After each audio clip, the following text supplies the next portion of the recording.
നമസ്കാരം കൂട്ടുകാരെ. കണി കാണും നേരം കൊതിയൂറും വിഭവമായി ഗോൾഡ് വിന്നർ മാസ്റ്റർ ഷെഫ് പിള്ളയുടെ വിഷു സ്പെഷ്യൽ എപ്പിസോഡിലേക്ക് എല്ലാ പ്രേക്ഷകർക്കും സ്വാഗതം.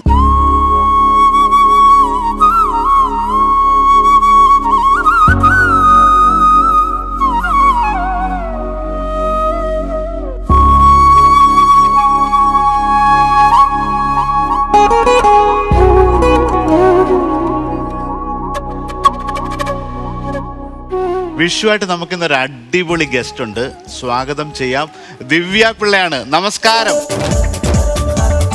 ഹാപ്പി വിഷു. ആദ്യം തന്നെ കുറെ നാളായിട്ട് കാണണമെന്ന് ആഗ്രഹിച്ച ആൾ അതേ ഇങ്ങനെ ഒരു നല്ലൊരു ദിവസം കാണാൻ പറ്റി. എന്റെ ഒരു ഭാഗ്യമാണ്. Because I'm a huge fan sir. Thank you so much. Fan of your work. എനിക്ക് ഭയങ്കര ഇഷ്ടമാണ്. എനിക്ക് എന്താ പറയുക, സാറിൻ്റെ ഓരോ like I have been following you. നമ്മളെ ഇൻസ്റ്റാഗ്രാമിൽ നമസ്കാരം കൂട്ടുകാരെ ഞാൻ ഓരോ സാർ ചെയ്ത ഓരോരോ ഡിഷസൊക്കെ ഞാൻ ട്രൈ ചെയ്തിട്ടുണ്ട്. കുക്കിംഗ് ഇഷ്ടമുള്ള ഒരാളാണ്. അതെ. പിന്നെ എനിക്ക് ചോദിക്കാനുള്ളത്, വിഷുവാണ്, ജനിച്ചു വളർന്നതൊക്കെ ദുബൈയിലാണ്.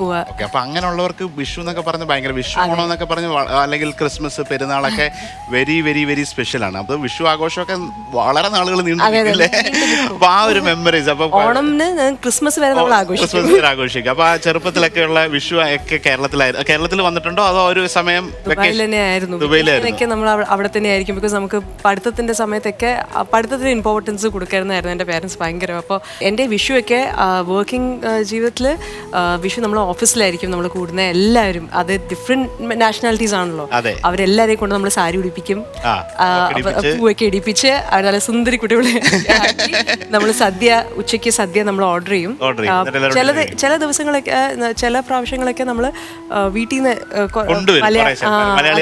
ഒരുമിച്ച് കൊണ്ടുവരും. പിന്നെ അത് ഭയങ്കര ബുദ്ധിമുട്ടായി തുടങ്ങിയപ്പോഴത്തേനും നമ്മൾ നല്ല അടിപൊളി സദ്യകൾ അവിടെ ഇന്ത്യൻ റെസ്റ്റോറൻറ്റ്സ് കുറെ ഉണ്ടല്ലോ. അതെ അതെ അതെ അതെ അതെ. അവർക്ക് ഭയങ്കര എക്സൈറ്റ്മെന്റ് ആയി വിഷു, ക്രിസ്മസ്, ഓണമൊക്കെ വരുമ്പോൾ നമ്മളെല്ലാവരും ഒരുമിച്ച്. അപ്പോൾ എൻ്റെ അച്ഛൻ്റെ ബ്രദേഴ്സും അമ്മ കസിൻസ് ഒക്കെ ഉണ്ടാവും വീട്ടിൽ. അപ്പോൾ അവരാണ് തലേ ദിവസം രാത്രി എല്ലാവരും കൂടെ കൂടി, ഞങ്ങൾക്കൊക്കെ ജോലിയാണ് കട്ട് ചെയ്യാനും ഒക്കെ നമുക്ക് ഒരു ഉച്ചയ്ക്ക് സദ്യ, അങ്ങനെ എല്ലാവരും കൂടെ കൂടിയിട്ടാണ്. ഫാമിലി ഫ്രണ്ട്സ് എല്ലാവരും വരും. നമ്മുടെ വീട്ടിലായിരിക്കും ഫുഡ് എല്ലാവർക്കും ഉള്ളത്. അമ്മയ്ക്ക് ഭയങ്കര ഇഷ്ടമാണ് മറ്റുള്ളവരെ സൽക്കരിക്കാൻ. നമ്മൾ ഉണ്ടാക്കാൻ പോകുന്ന ഒരു സിമ്പിൾ ഒരു ഡെസേർട്ട് ആണ്. അപ്പോൾ ഒരു വെറൈറ്റി ആയിട്ട് എല്ലാവരുടെയും വീട്ടിലുള്ള വളരെ മിനിമം ഇൻഗ്രീഡിയൻസ് ഉള്ള പൈനാപ്പിളിന്റെ ഒരു ഹൽവയാണ്. അപ്പോൾ പൈനാപ്പിൾ പൊടിയായിട്ട് ചോപ്പ് ചെയ്ത് വെക്കണം. കുറച്ച് പഞ്ചസാര, ലേശം മൈദ, ഉണക്കമുന്തിരി, ഏലക്ക, അതുപോലെ അണ്ടിപ്പരിപ്പ്, നെയ്യ്. ഇത്ര ഇൻഗ്രീഡിയൻസ് മാത്രമാണ്. നമുക്കൊരു 7 ഇൻഗ്രീഡിയൻസ് വെച്ചൊരു രസകരമായിട്ട് ഐസ്ക്രീം ഒക്കെ ആയിട്ട് ചൂടായിട്ടും കഴിക്കാം, കോൾഡായിട്ടും കഴിക്കാൻ പറ്റിയ ഒരു ഡെസേർട്ട് ആണ്. ആദ്യം തന്നെ നെയ്യ് ചൂടാക്കുകയാണ്.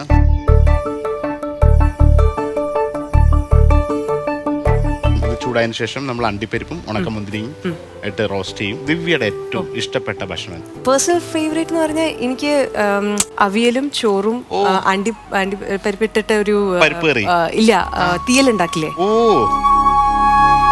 അത് എവിടെയാ ശരിക്കും നാട്? മാവേലിക്കരക്കാരിയാണ്. അടുത്താണ്. അപ്പൊ മാവേലിക്കരയൊക്കെ നമ്മുടെ സെയിം ക്വിസിനാണ്, നമ്മുടെയൊക്കെ രീതികളാണ് എല്ലാം. അണ്ടിപ്പരിപ്പ് ഏകദേശം ഇവിടെ റോസ്റ്റ് ആവുന്നു. ഹൽവ ഉണ്ടാക്കുന്നത് ഞാൻ വിചാരിച്ച ഭയങ്കര ബുദ്ധിമുട്ടുള്ള ഒരു സംഭവമാണെന്നാ ഞാൻ.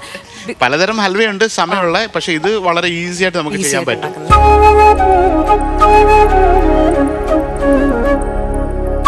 ഒമാനി ഹൽവ ഇല്ലേ, അത് കഴിച്ചിട്ടുണ്ടോ? എനിക്കിപ്പോ റീസെന്റ് ഒരാള് എനിക്ക് ഒമാനിലെ ഹൽവ ഭയങ്കര ടേസ്റ്റ് കഴിച്ചിട്ടില്ലേ?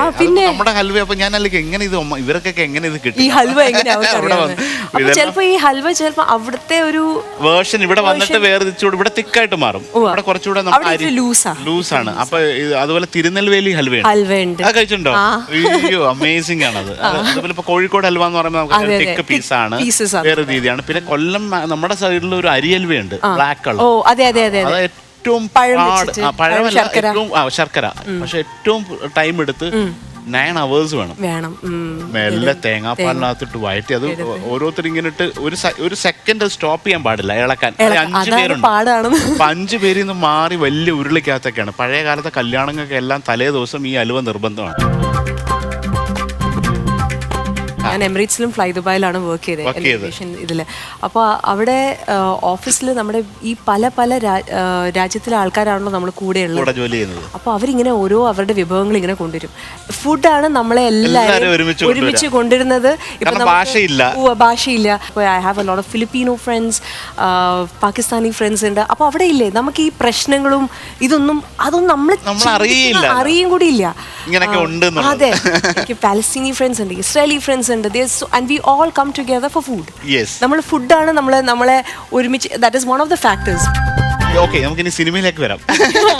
ഒരു ഏവിയേഷൻ എങ്ങനെ കലാകാരിയായിട്ട് മാറി? അത് ആദ്യമേ ആഗ്രഹം ഉണ്ടായിരുന്ന ഒരാളാണോ അതോ ഫസ്റ്റ് ചാൻസ് എങ്ങനെ വന്നു എന്നുള്ളതാണ്? എനിക്ക് ബൈ ചാൻസ് ഈ ഒരു ഭാഗ്യം കിട്ടിയതാണ് സിനിമയിൽ വരാനായിട്ട്. എൻ്റെ ഏറ്റവും അടുത്തൊരു കൂട്ടുകാരിയുടെ കല്യാണത്തിന്, റിങ്കുവിൻ്റെ കല്യാണത്തിന് പോയപ്പോഴാണ്. റിങ്കു കാവ്യ മാധവൻ്റെ ബ്രദറിനെയാണ് കല്യാണം കഴിച്ചത്. അപ്പോൾ കാവ്യയുടെ സിസ്റ്റർ ഇൻ ലോ ആണ് എൻ്റെ ബെസ്റ്റ് ഫ്രണ്ട്. അപ്പോൾ പുള്ളിക്കാരത്തിൻ്റെ കല്യാണത്തിന് പോയപ്പോഴാണ് ഈ കുറേ ഇൻഡസ്ട്രിയിലെ ആൾക്കാരൊക്കെ ഉണ്ടായിരുന്നു. അപ്പോൾ ഞാൻ ബായ് പറഞ്ഞ് ഇങ്ങനെ ഇവള് കരച്ചിലുമൊക്കെ ആകുമ്പോൾ ഞാനാണെങ്കിൽ ചിരിക്കി എന്നൊക്കെ ഓരോ ഗോഷ്ടി കാണിച്ചതാണ്. അവർ വീണ്ടും അത് വീഡിയോ എടുത്തിരുന്നു. അത് റിസപ്ഷൻ ഹൈലൈറ്റ്സിലും അതിങ്ങളെ കണ്ടിട്ടാണ് വിനീത് കുമാർ അദ്ദേഹം എന്നെ സിനിമയ്ക്ക് വേണ്ടിയിട്ട് ഒരു ക്യാരക്ടർ, ഹീര എന്ന് പറഞ്ഞ ക്യാരക്ടർ, അയാൾ ഞാനല്ല അതെ, അതിൽ എന്നെ വിളിച്ച്. അപ്പൊ അങ്ങനെയായിരുന്നു. പ്ലാൻ ചെയ്തിട്ട് ഒരു ആക്ട്രസ് ആവണമെന്നൊന്നുമില്ല. ഒരിക്കലും ഇല്ല. ആ ഫ്രണ്ടിനെ ചിയറപ്പ് ചെയ്യാൻ വേണ്ടിട്ട് ആരോ ഷൂട്ട് ചെയ്ത് കണ്ടു. പക്ഷെ എനിക്ക് ഇഷ്ടമായി. എനിക്ക് പിന്നെ അപ്പോഴാണ് ഞാൻ മനസ്സിലാക്കുന്നത്, ഓക്കെ, അഭിനയം നമ്മൾ ഡാൻസ് ചെയ്യുന്ന പോലെ പാട്ട് പാടുന്ന പോലെ ഒരു കലയാണ്. എനിക്ക് തീരെ സിനിമാ ലോകമായിട്ട് ഒരു ബന്ധവും ഇല്ലാത്ത ഒരു ഫാമിലിയിലൊന്നും ആരുമില്ല. ഇല്ല. എന്റെ അച്ഛന് ഭയങ്കര ഇഷ്ടമായിരുന്നു. ചെറുപ്പകാലത്ത് കോളേജിൽ പഠിച്ചുകൊണ്ടിരിക്കുമ്പോൾ ഡാഡി ഇങ്ങനെ ഓരോ വേഷങ്ങളൊക്കെ കെട്ടി ഭയങ്കര ഇഷ്ടമായിരുന്നു. പക്ഷെ അപ്പൂപ്പൻ സമ്മതിച്ചില്ല, സിനിമയൊന്നും പാടില്ല. ഡാഡി എൻ്റെ അടുത്ത് പറഞ്ഞു, മോളെ പൊയ്ക്കോ, നല്ലതാ. ഡാഡിക്ക് ഭയങ്കര ഇഷ്ടമായിരുന്നു ഇത്. ഡാഡിയുടെ കുറെ സപ്പോർട്ട് ഉണ്ടായിരുന്നു. മമ്മിക്ക് വലിയ താല്പര്യമില്ലായിരുന്നു. മമ്മി ഭയങ്കര എഗൻസ്റ്റ് ആയിരുന്നു. ജോലി വിട്ട് നാട്ടിൽ വന്നിട്ട് കളഞ്ഞിട്ട് ഭയങ്കര ബുദ്ധിമുട്ടായിരുന്നു. I kind of convince dum because ഞാൻ പിന്നെ അത് ഈ സിനിമ ചെയ്തതിന് ശേഷം നമ്മൾ വീണ്ടും ഓഫീസ് ഡെസ്ക്, ഞാനൊരു ഓഫീസ് സ്റ്റാഫാണ്, ലൈക്ക് ബാക്ക് ഓഫീസിലാണ് ഞാൻ വർക്ക് ചെയ്യണേ. ഞാൻ വാസ് എ കമേഴ്ഷ്യൽ ആനലിസ്റ്റ്. അപ്പോൾ ഞാൻ അവിടെ ബാക്കിൽ നിന്ന് ജോലി ചെയ്യുമ്പോൾ എനിക്ക് വരുന്ന ഓഫേഴ്സ് ഞാൻ നോ പറഞ്ഞു. അതൊക്കെ ആ സിനിമകളൊക്കെ ഹിറ്റായി. കാരണം എവിടെയോ എനിക്കൊരു ലൈക്ക് ഓക്കെ, ഞാൻ ഇങ്ങനെ ചെയ്തായിരുന്നെങ്കിൽ നല്ലതായിരുന്നേനും അങ്ങനത്തെ ഒരു ആഗ്രഹവും അതൊക്കെ അത് കാണുമ്പോൾ. അപ്പോൾ ഞാൻ ദെൻ ഐ ടുക്ക് ഒരു കോൺഷ്യസ് എഫേർട്ട് എടുത്ത് കുറേ സമയം എടുത്ത് ഞാൻ 4 വർഷം എടുത്തു. അതെ. അപ്പോൾ എനിക്ക് ഭയങ്കര ഇഷ്ടമാണ് അഭിനയിച്ച് ലൈക്ക് ഇങ്ങനെ നമുക്ക് ഇഷ്ടമുള്ള കാര്യങ്ങളൊക്കെ. അതെ. എനിക്ക് വരുന്ന നല്ല സ്റ്റോറീസ് സെലക്ട് ചെയ്യുക. അങ്ങനെ ഞാൻ എൻജോയ് ചെയ്ത് പോണു. ബട്ട് എൻ്റെ basic like I really love cooking. എനിക്ക് എൻ്റെ ഫ്രണ്ട്സൊക്കെ വീട്ടിൽ വന്ന് ഞാൻ കുക്ക് ചെയ്ത് എനിക്ക് തന്നെ ഇരിക്കുമ്പോൾ ചില സമയത്ത് ഞാൻ സാലഡ് മടിയെന്ന് വെച്ചാൽ ചെയ്യും. പക്ഷെ എന്നാലും ആ ഒരു ഇത് കുറേ ആൾക്കാർ വന്ന് ഭക്ഷണം കഴിക്കുമ്പോൾ ഭയങ്കര സന്തോഷം. നെയ്ക്കകത്ത് അണ്ടിപ്പരിപ്പും അതുപോലെ ഉണക്കമുന്തിരിയും കൂടെ ഒന്ന് നല്ല റോസ് കളറായി, അതിനുശേഷം പൈനാപ്പിൾ ഇട്ടു, നന്നായിട്ട് വയറ്റി, അതിനുശേഷം അതിൻ്റെ മധുരത്തിന് അനുസരിച്ചിട്ടുള്ള ഞാൻ 2.5 സ്പൂൺ ഷുഗറാണ് ഇട്ടേക്കുന്നത്. ഷുഗർ ഇട്ടിട്ട് ഷുഗറും അത് നമ്മുടെ ഒരു മധുരത്തിനനുസരിച്ച് കഴിക്കാൻ പ്ലാൻ, എത്ര കൂടുതൽ മധുരം വേണോ കുറവ് വേണോ എന്നൊക്കെ നമ്മുടെ ഇഷ്ടമാണ്. അപ്പോൾ അത് പഞ്ചസാരയും പൈനാപ്പിളൂടെ അത്യാവശ്യം നന്നായിട്ട് കുക്കായിട്ടുണ്ട്. ഇനി ഇതിലേക്ക് മൈദ ഇട്ട് ഇതിനെ സെറ്റാക്കി എടുക്കുക എന്നുള്ള പരിപാടിയാണ്. ഞാൻ എൻ്റെ ex partner was British Iraqi. അപ്പോൾ പുള്ളിയുടെ വെൻ വി വെർ ടുഗദർ ആ സമയത്ത് like I used to cook a lot of Iraqi dishes. ഞാൻ അങ്ങനെ എനിക്ക് അതും ഭയങ്കര എനിക്ക് ലോട്ട് ഓഫ് ഇംഗ്ലീഷ് ഡിഷസ്. പുള്ളി ആണെങ്കിൽ എൻ്റെ അടുത്ത് പറയായിരുന്നു ആ സമയത്തൊക്കെ, സേയിങ് ഇറ്റ്, ഞാൻ കുക്കറി ബുക്കിൽ നോക്കിയിട്ടും ഞാൻ ഓൺലൈൻ പോയിട്ട് BBC ഫുഡിൽ നോക്കിയിട്ട് I use to take up shepherd's pie ഉണ്ടാക്കാനും അല്ലെങ്കിൽ ഇറാഖി ഡിഷസിലെ ചിക്ക് പീസ് ആൻഡ് ചിക്കൻ വെച്ചിട്ട് ഉണ്ടാക്കാനും. അവരുടെ ഭയങ്കര സിമ്പിൾ ഫ്ലേവേഴ്സ്. അവർക്ക് അധികം മസാലകളില്ല. നമ്മുടെ മുളക് പൊടി, മല്ലിപ്പൊടി, ജീരകം എല്ലാം ഉണ്ട്. പക്ഷെ അവർക്കാണെങ്കിൽ കുറച്ച് ഫ്ലേവേഴ്സ്, പക്ഷെ എന്ത് ഫ്ലേവർഫുൾ ആണ് അവരുടെ ഡിഷ്. അപ്പോൾ എനിക്ക് അങ്ങനത്തെ ഡിഫറെൻറ്റ് ക്വിസീൻ ട്രൈ ചെയ്യാനും ഇഷ്ടമാണ്.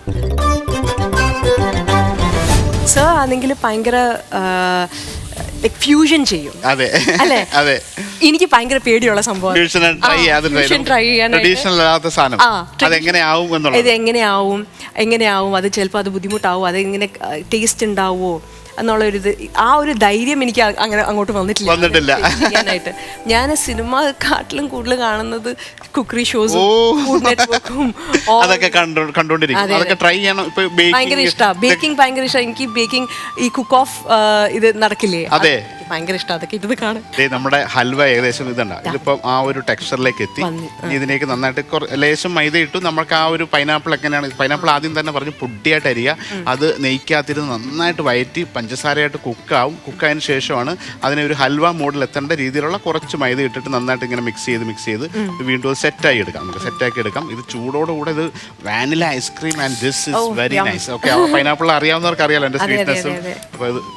ഈ ഹൽവ നമ്മുടെ സാധാരണ ഹൽവനെ പോലെ അങ്ങനെ കട്ടിയുള്ള ഹൽവ പോലെ കട്ടിയുള്ളത് പോലെ ആവും. അത് കഴിഞ്ഞിട്ട് ഇത് ചൂടായി കഴിഞ്ഞാൽ ഇത് വീണ്ടും സോഫ്റ്റ് ആവും. ഇത് സെറ്റ് ചെയ്ത് നമുക്ക് ഫ്രിഡ്ജിലൊക്കെ ഇത് വെച്ച് കുറേ ദിവസം ഉപയോഗിക്കാം.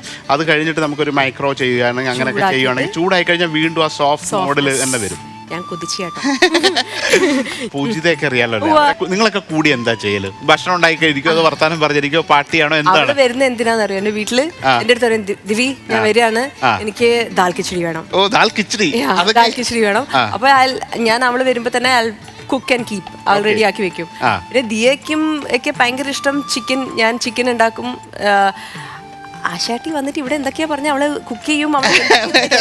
ഒന്നുമില്ല, ഞാൻ തന്നെ ആയിരിക്കും കുക്ക് ചെയ്യുന്നത്. അവൾ അവിടെ അടുത്തിരുന്ന് നോക്കുന്നുണ്ടാവും.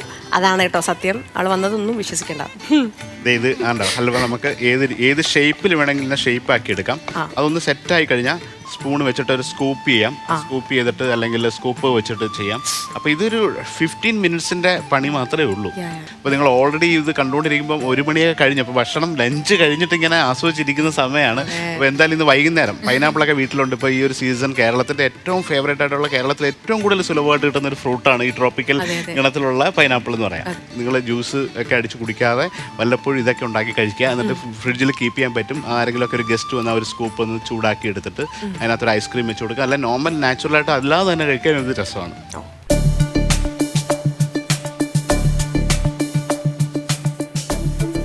പിന്നെ എനിക്കൊരു ഇമ്പോർട്ടൻ്റ് ആയിട്ട് ഒരു കാര്യം ചോദിക്കാനുള്ളത്, നമുക്കിപ്പോൾ ഉപ്പ് കൂടി, ഉപ്പ് കൂടി അല്ലെങ്കിൽ പുളി കൂടി, എരിവ് കൂടി, ഇങ്ങനെയൊക്കെ എന്തെങ്കിലും ഒരു നമുക്ക് ചെയ്യാം, ന്യൂട്രലൈസ് ചെയ്യാൻ ശരിക്കും ഞങ്ങളുടെ ഒരു കിച്ചണില് ഷെഫ്സിന്റെ ഒരു പോളിസി ഞാൻ ഇന്നലെ ഇതിനു മുമ്പും പറഞ്ഞിട്ടുണ്ട്. ഇത് എല്ലാവരും ചോദിക്കുന്ന കാര്യം. അപ്പൊ ഇത് സാധാരണ ഇങ്ങനെ പുളി കൂടിയാല് അല്ലെങ്കിൽ എരിവ് കൂടിയാല് ചിരട്ട ഇടും, മറ്റേ വാഴപ്പിണ്ടി ഇടും, ഉരുളക്കിഴങ്ങ് ഇടും, ഇതൊക്കെ ഉണ്ട്. ഇതിന്റെ ആക്ച്വലി ഒരു ടെക്സ്ചർ എന്ന് വെച്ചാൽ നമുക്കിപ്പോൾ ഒരു 1 ലിറ്റർ എന്ന രീതിയിൽ ഒരു കറിയാണ്. അപ്പൊ അതിനകത്തൊരു അളവുണ്ട്. അപ്പൊ അതിനുള്ള ഉപ്പാണ് നമ്മൾ ഇടേണ്ടത്. അത് കൂടിപ്പോയി. അപ്പൊ ഓട്ടോമാറ്റിക്കലി അതിനെ കറക്റ്റായിട്ട് ആക്കണമെങ്കിൽ അതിന്റെ ഈൽഡ് കൂട്ടുക എന്നുള്ളതാണ്. സോ ബേസിക്കലി ഒരു ഷെഫ്സ് ട്രെയിൻഡ് ആയിട്ട് ഇപ്പോൾ ഒരു പുളിയുടെ അംശം ഒരു 1 to 10 ആണ് സ്കെയിൽ, 7 ആണ് വേണ്ടത്. അത് 8 or 9 എത്തി നമ്മൾ തിരിച്ചറിഞ്ഞാൽ അത് കൂടുതലാണ്. അത് ജസ്റ്റിന് ചിലർ ഓക്കെയാണ്, ചിലർക്ക് ഓക്കെ ആവില്ല. അപ്പൊ കറക്റ്റ് അല്ലാത്തപ്പം ആ ഒരു 1 ലിറ്ററിന് ആൻഡ് 1.5 ലിറ്റർ ഓഫ് അത് വീണ്ടും കുക്ക് ചെയ്യാണ്. കുക്ക് ചെയ്തിട്ട് അതിനെ അഡ്ജസ്റ്റ് ചെയ്യുമ്പോൾ ലെവൽ. അല്ലാതെ ഒരു ഇത്തിരി പുളി കൂടിയെന്ന് പറഞ്ഞ് വെള്ളം കൂട്ടിയാൽ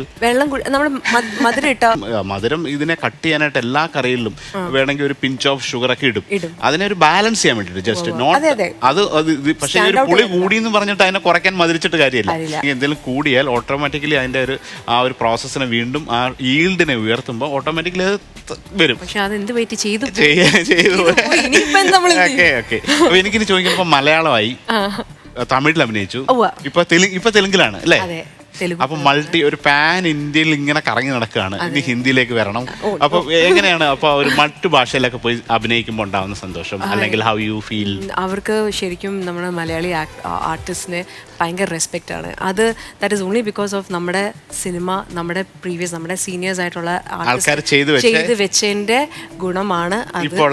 നമ്മളൊക്കെ അതിനെ അനുഭവിക്കുന്നത്. അവർക്ക് നമ്മൾ അങ്ങോട്ട് പോകുമ്പോൾ നമുക്ക് ഒത്തിരി റെസ്പെക്റ്റ് അവർ തരിക. അതുകൊണ്ട് ഞാൻ വെരി വെരി ലൈക്ക് എന്താ പറയുക, ഗ്രേറ്റ്ഫുൾ ടു മലയാളം ഇൻഡസ്ട്രി. നമ്മുടെ സ്റ്റോറീസും നമ്മുടെ സ്ക്രിപ്റ്റും നമ്മുടെ ഡയറക്ടേഴ്സും നമ്മുടെ ആർട്ടിസ്റ്റും they very much rich in എന്താ പറയുക ടാലൻറ്റ്. ഞാനിപ്പോൾ എൻ്റെ സിനിമ നടന്നുകൊണ്ടിരിക്കുന്നത് തെലുഗുവിൽ തണ്ടേൽ എന്ന് പറഞ്ഞ സിനിമയാണ്. നാഗചൈതന്യ, സായ് പല്ലവി, ഞാനും ചെയ്യുന്നൊരു ഒരു ഫിലിമാണ്. അതിൽ ആ സിനിമയിൽ അവർ ഞാനും സായും കൂടെ സംസാരിച്ചുകൊണ്ടിരിക്കുമ്പോൾ she was like Manjummel Boys എന്താണല്ലേ, എങ്ങനെയാണ് അവർ ചെയ്യുന്നത്, ഹൗ ഡിഡ് ദേ ഡു, അതും ഓരോ ക്യാരക്ടേഴ്സും.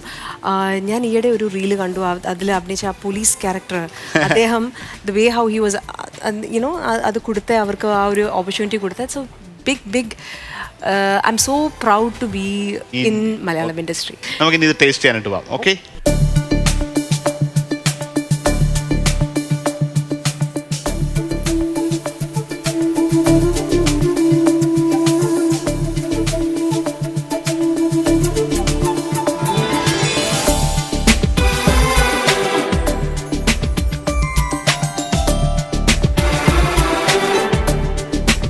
ദിവ്യ, അങ്ങനെ നമ്മുടെ പൈനാപ്പിൾ ഹൽവ റെഡി ആയിട്ടുണ്ട്. നിങ്ങൾ വിഷുവിന് കണിയൊക്കെ വെച്ചതിനകത്ത് എന്തായാലും ഒരു പൈനാപ്പിൾ ഉണ്ടാവും. അപ്പോൾ അത് പൈനാപ്പിൾ ഇപ്പോൾ എടുക്കുക, അതിൻ്റെ സ്കിന്നൊക്കെ കളഞ്ഞ് ഫൈനലി ചോപ്പ് ചെയ്തിട്ട് ഇങ്ങനെ മാറ്റി വയ്ക്കുക. കുറച്ച് മൈദ എടുത്ത് വയ്ക്കുക, ഷുഗർ, ഏലക്ക പൊടിച്ച് വയ്ക്കുക, അതുപോലെ നെയ്യും അണ്ടിപ്പരിപ്പും ഉണക്കമുന്തിരി. പാൻ ചൂടായതിനു ശേഷം നെയ്യ് ഒഴിക്കുക, നെയ്യിലേക്കകത്ത് അണ്ടിപ്പരിപ്പ് ഇടുക. അണ്ടിപ്പരിപ്പ് ഒന്ന് ചുമന്ന് വരുമ്പം ഉണക്കമുന്തിരി ഇടുക. അത് റോസ്റ്റ് ആയതിനു ശേഷം ചോപ്പ് ചെയ്തേക്കുന്ന പൈനാപ്പിൾ ഇട്ട് നെയ്ക്കകത്ത് ഒരു 5 മിനിറ്റ് സ്ലോ ഫയറിൽ നന്നായിട്ട് വയറ്റിയെടുക്കുക. അത് നന്നായിട്ട് വെന്തൊന്ന് അതിൻ്റെ പൈനാപ്പിളിൻ്റെ ജ്യൂസ് ഇറങ്ങി വരുന്ന സമയത്ത് ആവശ്യത്തിനുള്ള പഞ്ചസാര ചേർക്കുക. അതിനുശേഷം പഞ്ചസാരയിൽ ആ ലായനി അലിഞ്ഞ് പൈനാപ്പിളായിട്ട് നന്നായിട്ട് കുക്കാകുമ്പോൾ അതിനകത്ത് ഇതിനെ ഒന്ന് മിക്സാക്കി എടുക്കുന്ന രീതിയിലേക്ക് ഈ മൈദ ഫ്ലോർ ഇട്ട് മെല്ലെ മെല്ലെ ഇളക്കി എടുത്തു കഴിഞ്ഞാൽ ഈ ഹൽവ റെഡിയാവും. നമ്മൾ ഇനിയിപ്പോൾ ദിവ്യയ്ക്ക് ടേസ്റ്റ് ചെയ്യാനായിട്ട് കൊടുക്കുകയാണ്. Okay, yes. അണ്ടിപ്പരിപ്പൊക്കെ ഉള്ള സാധനം ഇഷ്ടമുള്ള സംഭവം ഞാൻ ആദ്യം എടുക്കട്ടെ.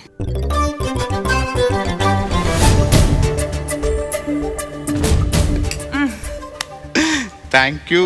ഇതൊരു സിമ്പിൾ, മാക്സിമം 15 മിനിറ്റ്സിൽ ഈ സംഭവം തീരും. ഇതാണ്. അപ്പോൾ കണി വെച്ച ഫ്രൂട്ട്സിൽ ഇത് വേറെ എന്ത് ഫ്രൂട്ട്സിൽ വെച്ചിട്ട് നിങ്ങൾക്ക് ഇതുപോലൊക്കെ ചെയ്യാൻ പറ്റും. അപ്പോൾ എന്തായാലും പൈനാപ്പിൾ ഉണ്ടാവും ഇല്ലേ, അതിനകത്ത് നിന്ന് എടുക്കുക. അപ്പോൾ അത് കണിയൊക്കെ കഴിഞ്ഞിട്ട് വൈകുന്നേരത്തേക്ക് ഈ ഡിഷ് ഇന്ന് നിങ്ങൾ ട്രൈ ചെയ്ത് കുട്ടികൾക്കും വീട്ടിലുള്ളവർക്കൊക്കെ കൊടുക്കണം. ഓക്കെ, എല്ലാവർക്കും ഇഷ്ടപ്പെടും. ദിവ്യ, ഇന്ന് നമുക്ക് ഷോയ്ക്കകത്തൊരു ഗസ്റ്റ് കൂടെ ഉണ്ട്, ഓരോ ഫുഡുമായിട്ട് ബന്ധപ്പെട്ടാണ്. ഇന്ന് നമുക്ക് അമ്പലപ്പുഴ സ്വദേശിയാണ് ശ്യാമ നായരാണ്. ഇദ്ദേഹം ഭക്ഷണത്തെക്കുറിച്ച് ഞാൻ ഇവരെക്കുറിച്ച് കേട്ടത് എൻ്റെ ഒരു ഷെഫ് UK-യിലുള്ള ഒരു മെൻറ്ററായിട്ടുള്ള, ഞങ്ങൾ ഒരുമിച്ച് പോയി, ഷെഫ് ആനന്ദ് ജോർജ്, ഫോർട്ട് കൊച്ചിക്കാരനാണ്. അപ്പോൾ അദ്ദേഹത്തിൻ്റെ പുസ്തകത്തിനകത്ത് ഈ ഒരു ആൻറ്റിയെ കുറിച്ച് എഴുതി. അപ്പോൾ ഞാനിങ്ങനെ ചോദിക്കുക, ഇത് അപ്പോൾ വരുമ്പോൾ ഇവരുടെ റെസിപ്പികളെ കുറിച്ചൊക്കെ എഴുതുന്നത്. അപ്പോൾ അങ്ങനെ ഒരാൾ കൊച്ചിയിലുണ്ട്, അങ്ങനെ ഉണ്ട്. അപ്പോൾ നമ്മൾ ഇന്ന് വിളിക്കാൻ പോകുന്നത് ശ്യാമ നായർ. നമസ്കാരം, വരൂ.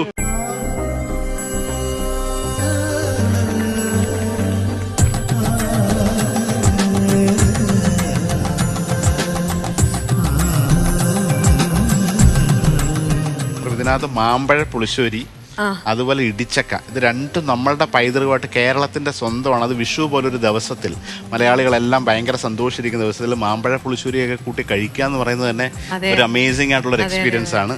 അപ്പം ഈ കുക്കിംഗ് ഇതിനെക്കുറിച്ച് ഞാൻ കേട്ടത്, നേരത്തെ പറഞ്ഞ പോലെ ഈ ആൻറ്റിയെക്കുറിച്ച് കേട്ടത് എൻ്റെ ആ ഷെഫ് വഴിയാണ്. അപ്പോൾ അദ്ദേഹത്തിൻ്റെ പുസ്തകത്തിനകത്ത് റെസിപ്പി വന്നിട്ടുണ്ട്. എന്താണ് പാചകമായിട്ട് ആൻറ്റിയുടെ ബന്ധം? ഞാൻ ഹോം സ്റ്റേ നടത്തുന്നുണ്ട് കൊച്ചിയിൽ. ഓക്കെ, ഒരു 13 വർഷമായി. 2 വർഷം അതിനു മുമ്പ് ഞാൻ ഹോം സ്റ്റേകളിൽ പോയി ക്ലാസ് എടുക്കുമായിരുന്നു, കുക്കിംഗ് ക്ലാസ്. ഇപ്പൊ ഞാൻ എന്റെ ഹോം സ്റ്റേയിൽ തന്നെ ക്ലാസ് എടുക്കുന്നു, ഫുഡ് കൊടുക്കുന്നു. ഫോറിനേഴ്സിനെല്ലാം നമ്മുടെ ഫുഡാണ്, അവർക്ക് ഇഷ്ടമാണ് നമ്മുടെ ഫുഡ്. ഞാൻ ഇതുപോലെ പഴമാങ്ങ പുളിശ്ശേരിയൊക്കെ അവർക്ക് ഭയങ്കര ഇഷ്ടം. ശ്യാമേൻ്റെ ഏറ്റവും ഫേവറേറ്റ് ഡിഷ് എന്താ? എല്ലാവരും വന്ന് കഴിച്ചിട്ട് ഭയങ്കര അമേസ് ആയിട്ട് പറയുന്നത് ഏറ്റവും നമ്മുടെ സിഗ്നേച്ചർ, ശ്യാമേൻ്റെ സിഗ്നേച്ചർ ഡിഷ്. എന്റെ സിഗ്നേച്ചറാണ് അത്, മാമ്പഴ പുളിശ്ശേരി. എന്തായാലും ഉറപ്പാണ്. ഇപ്പൊ ഇവിടെ നമ്മളെ ഷോയിനകത്ത് നമ്മളെ കാണാനൊക്കെ ആയിട്ട് വരുമ്പം ഇത്രയും വർഷമായിട്ട് നമുക്ക് അറിയാം. ഞങ്ങൾ ആദ്യമായിട്ടാണ് പക്ഷേ കാണുന്നത്. ഞാൻ ആ പുസ്തകത്തിൽ നിന്ന് വായിച്ചപ്പം മുതലാണ്, എനിക്ക് 4-5 വർഷമായി ആ പുസ്തകം ഇറങ്ങിയിട്ട്. ചിലപ്പോൾ ഇവരുടെ പരമ്പരാഗതമായിട്ട് മുത്തശ്ശി വഴിയൊക്കെ കിട്ടിയ പല റെസിപ്പി, ഇതൊന്നും സ്വന്തമായിരിക്കത്തില്ല, മുത്തശ്ശി ഉണ്ടാക്കി തന്നെയാണോ? മുത്തശ്ശിയുടെ ആണോ? അതെനിക്ക് ഉറപ്പാണ്. അത് ഒരുപാട് റെസിപ്പീസ് ഉണ്ട്. എനിക്ക് ആ മാമ്പഴ പുളിശ്ശേരി ഞാൻ ടേസ്റ്റ് ചെയ്താലോ?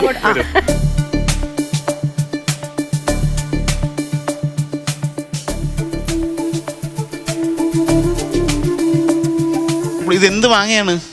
ചന്ദ്രക്കാരൻ മാങ്ങ. അയ്യോ, സമാധാനമായി. നമുക്ക് ചന്ദ്രക്കാരൻ മാങ്ങ എന്ന് കേട്ടിട്ടുണ്ടോ? ഇതൊരു സ്പെഷ്യൽ നമ്മുടെ മാമ്പഴ പുളിശ്ശേരിയുടെ one of the best mango. നമ്മുടെ കേരളത്തിൽ കിളിച്ചുണ്ടനുണ്ട്, മൂവാണ്ടനുണ്ട്, അങ്ങനെ നീലം, സേലം, അൽഫോൺസ, മറ്റ് വിദേശി സംഭവങ്ങളെല്ലാം ഉണ്ട്. പക്ഷെ ചന്ദ്രക്കാരൻ മാങ്ങ എന്ന് പറയുന്നത് കേരളത്തിന് അത് ഏറ്റവും ബെസ്റ്റ്. ചെറിയ മാങ്ങയാണ്, തൊലി ഉരിച്ചിട്ട് ഊറി അതിൻ്റെ കഴിക്കാൻ ഫ്ലഷ്. അപ്പോൾ അതിൻ്റെ തൊലി സ്കിൻ ഔട്ട് ചെയ്തിട്ട് ഈ ഇതിനകത്തിട്ടിട്ടുള്ള ആ പുളിശ്ശേരി എന്ന് പറയുന്നത് ചോറുണ്ട് കഴിഞ്ഞിട്ട് ആ മധുരം ഇങ്ങനെ നിൽക്കും. നമ്മൾ കുറേ നേരം വെച്ച് കൂടുതൽ പറയുന്നില്ല, സ്പൂൺ. ഓക്കെ, ഞാൻ പറയുന്നില്ല.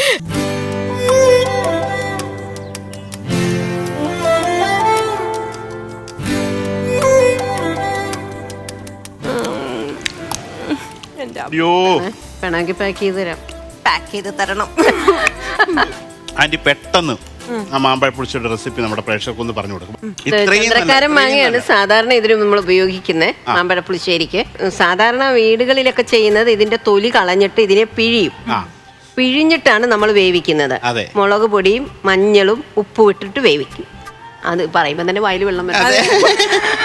അപ്പൊ ഞങ്ങളുടെ അവസ്ഥ പറഞ്ഞു.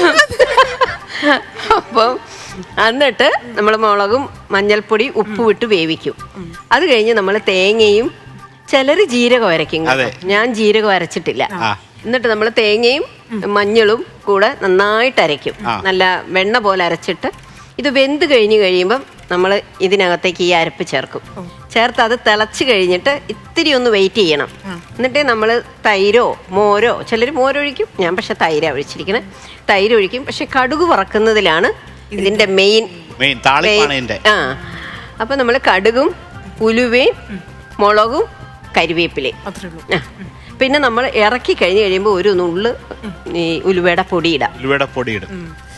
അപ്പൊ ഇതാണ് റെസിപ്പി. കണ്ടല്ലോ, ഇത് നമ്മൾ ഞാൻ ഒരുപാട് സ്ഥലത്ത് കഴിച്ചിട്ടുണ്ട്, ഞാൻ ഉണ്ടാക്കാറുണ്ട്. പക്ഷെ ഇതൊരു ഓതന്റിക് എന്നൊക്കെ പറയുന്നതിന്റെ ആ ഒരു ഇതാണ് എനിക്ക് തോന്നുന്നത്. കൽച്ചട്ടിയിൽ ഉണ്ടാക്കിയാണ്. അപ്പൊ അതിന്റെ ആ ഉണ്ടാക്കിയ പാത്രത്തിന്റെ ഒരു ഫ്ലേവർ ഉണ്ട്, ഉപയോഗിച്ച ഇൻഗ്രീഡിയന്റ് ഉണ്ട്, റൈപ്പായിട്ടുള്ള ആ റൈപ്പ്, ശരിക്കുള്ള പഴുത്ത ആ മാമ്പഴത്തിന്റെ ഓരോ സീസൺ അനുസരിച്ചിട്ട് പഴത്തിന്റെ മധുരം മാറും, അത് പഴുക്കുന്നതിന്റെ രീതി മാറും. അപ്പൊ ഇത് റൈറ്റായിട്ട് ഇതെനിക്ക് തോന്നുന്നു ഇന്നലെയൊക്കെ വരാൻ വേണ്ടി നമുക്കായതുകൊണ്ട് ഏറ്റവും നല്ല മാമ്പഴം നോക്കി എടുത്തുകൊണ്ട് വന്നു, അത് ഉണ്ടാക്കി. അതുപോലെ ഇടിച്ചക്കത്തോരന്റെ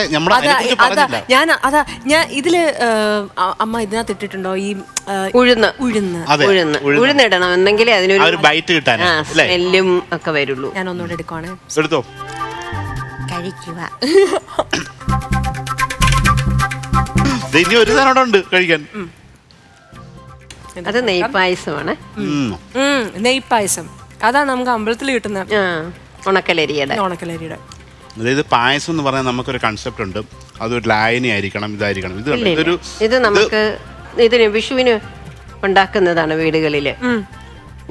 ഞാൻ ശരിക്കും കുട്ടനാടാണ്, എൻ്റെ അമ്മയുടെ വീട് തകഴിയാ. അപ്പൊ അതിന്റെ എല്ലാ കാര്യങ്ങളും തകഴി കുട്ടനാട് എന്ന് പറഞ്ഞാൽ നെൽകൃഷി. അപ്പൊ അതിന്റെ അരി എന്താണ്, ചോറെന്താണ്, അല്ലെങ്കിൽ ഏതാണ് പുന്നെല്ല്, ഇതൊക്കെ അതിന്റെ ഓരോ സീസണുള്ള സമയത്തനുസരിച്ച് അതിന്റെ രുചി, എന്തൊക്കെ ഇൻഗ്രീഡിയൻസ് ആണെന്നൊക്കെ നല്ല നോളജ് ഉള്ള ഒരു ഏരിയയാണ്. അപ്പോൾ എന്തായാലും ഭയങ്കര സന്തോഷം. ഒരു വിഷു എന്ന് പറഞ്ഞാൽ വീണ്ടും ഹാപ്പിനെസ്, ഭയങ്കരമായ ഐശ്വര്യം. നമ്മളെല്ലാവരും ഒരു ഹാപ്പിനെസ്സും ഐശ്വര്യവും സമ്പൽ സമൃദ്ധിയൊക്കെ ആഗ്രഹിക്കുന്ന ഒരു ദിവസമാണ്. അപ്പോൾ അത് എൻ്റെ ഒരു വർഷത്തിൻ്റെ തുടക്കമാണ്. അപ്പോൾ ഈ ഒരു ദിവസത്തിൽ നമുക്ക് ഭയങ്കര ഹാപ്പിയായിട്ട് ഇദ്ദേഹമായിട്ട് കുറേ കഥകൾ പറയാൻ പറ്റി. അത് കഴിഞ്ഞ് ഇത്രയും പാചകത്തിനെ ഭയങ്കര നമ്മുടെ കേരളത്തിൻ്റെ തനതായ ക്യൂസിനെ ഇത്രയും സ്നേഹിച്ച് അതിന് വേണ്ടിയിട്ട് ഇപ്പോഴും ആ എഫർട്ട് എടുക്കുന്ന ശ്യാമ ആൻറ്റിയെ കാണാൻ പറ്റി. ഞങ്ങൾക്ക് 3 ഡിഷ്, ഒന്നിനൊന്ന് മെച്ചം. അപ്പോൾ എന്തായാലും ഇത് കഴിക്കുകയാണ്. അപ്പോൾ താങ്ക് യു സോ മച്ച് ദിവ്യ. അതുപോലെ താങ്ക് യു. ഈ ഒരു വിഷുവിന് നമ്മുടെ ഈ ഷോയിൽ വന്നതിൽ ഭയങ്കരമായ വീണ്ടും നന്ദി പറയുന്നു. മലയാളത്തിൽ മാത്രമല്ല, തമിഴിലും തെലുങ്കിലും കന്നഡയിലും ഇനി ബോളിവുഡിലൊക്കെ ഇഷ്ടപ്പെട്ട വേഷങ്ങളെല്ലാം വരട്ടെ. ഹാപ്പി ആയിട്ടിരിക്കട്ടെ. അപ്പോൾ ഈ വിഷുവിന് ഒരുപാട് സന്തോഷം. 2 പേർക്കും നമ്മൾ ആക്ഷൻ. നമുക്കപ്പോൾ എന്തായാലും കാണാം. ഗോൾഡ് വിന്നർ മാസ്റ്റർ ഷെഫ് പിള്ളയുടെ ഈ ഒരു എപ്പിസോഡ് ഇവിടെ തരികയാണ്. അപ്പോൾ ഇതുപോലൊരു ഗസ്റ്റും ഇതുപോലൊരു ഫുഡിൻ്റെ കഥയൊക്കെ ആയിട്ട് ഞങ്ങൾ വീണ്ടും വരും. അപ്പോൾ എല്ലാ പ്രേക്ഷകർക്കും ഗംഭീരമായ ഒരു വിശ്വാസംസകൾ നേരുന്നു. നിങ്ങളോട് ഒരു വിശ്വാസംസകൾ പറയൂ. എല്ലാവർക്കും ഹൃദയം നിറഞ്ഞ വിശ്വാസംസകൾ. എൻ്റെയും വക വിശ്വാസംസകൾ. അപ്പം എൻ്റെയും വക ഒരു ഗംഭീരമായ വിശ്വാസംസകൾ നമ്മുടെ എല്ലാ പ്രേക്ഷകർക്കും. Thank you so much.